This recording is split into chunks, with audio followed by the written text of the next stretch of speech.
पालकमंत्री संजय राठोड यांच्या हस्ते 77वा प्रजासत्ताक दिनानिमित्त ध्वजारोहण करण्यात आले.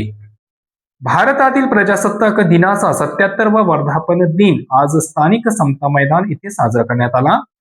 राज्याचे मृदा व जलसंधारण मंत्री तथा यवतमाळ जिल्ह्याचे पालकमंत्री संजय राठोड यांच्या हस्ते मुख्य शासकीय ध्वजारोहण सोहळा संपन्न झाला.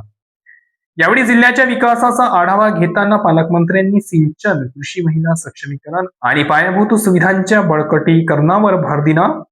या सोहळ्याला जिल्हाधिकारी विकास मीना, जिल्हा परिषदेचे मुख्य कार्यकारी अधिकारी मंदार पत्की, पोलीस अधीक्षक कुमार चिंता, मुख्य वन संरक्षण डॉक्टर किशोर मानकर, अप्पर जिल्हाधिकारी अनिल खंडागडे, निवासी उपजिल्हाधिकारी अनिरुद्ध बक्षी यांच्यासह विविध विभागांचे अधिकारी, कर्मचारी तसेच विद्यार्थी, नागरिक मोठ्या संख्येने उपस्थित होते. ध्वजारोहणानंतर पालकमंत्र्यांनी परेडचे निरीक्षण केले आणि पोलीस दलाचे मानवंदना दिली.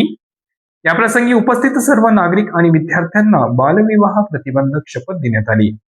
सामाजिक कुप्रथा दूर करून सुट्ट समाज घडवण्याचा संदेश या माध्यमातून देण्यात आला.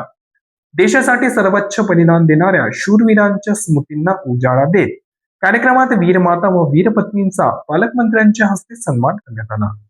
तसेच विविध क्षेत्रात उल्लेखनीय कार्य करणाऱ्या संस्था, आदर्श कर्मचारी, गुणवंत विद्यार्थी आणि सामाजिक कार्यकर्त्यांना पुरस्कार देऊन गौरवण्यात आले. प्रधानमंत्री आवास योजना ग्रामीण अंतर्गत जिल्ह्यात घरांचे काम युद्धपातळीवर सुरू आहे.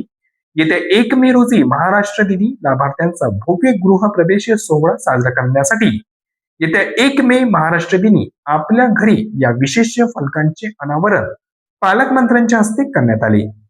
26 जानेवारी ते 1 मे या कालावधीत 1 लाख घरे पूर्ण करण्याचे उद्दिष्ट प्रशासनाने ठेवले आहे.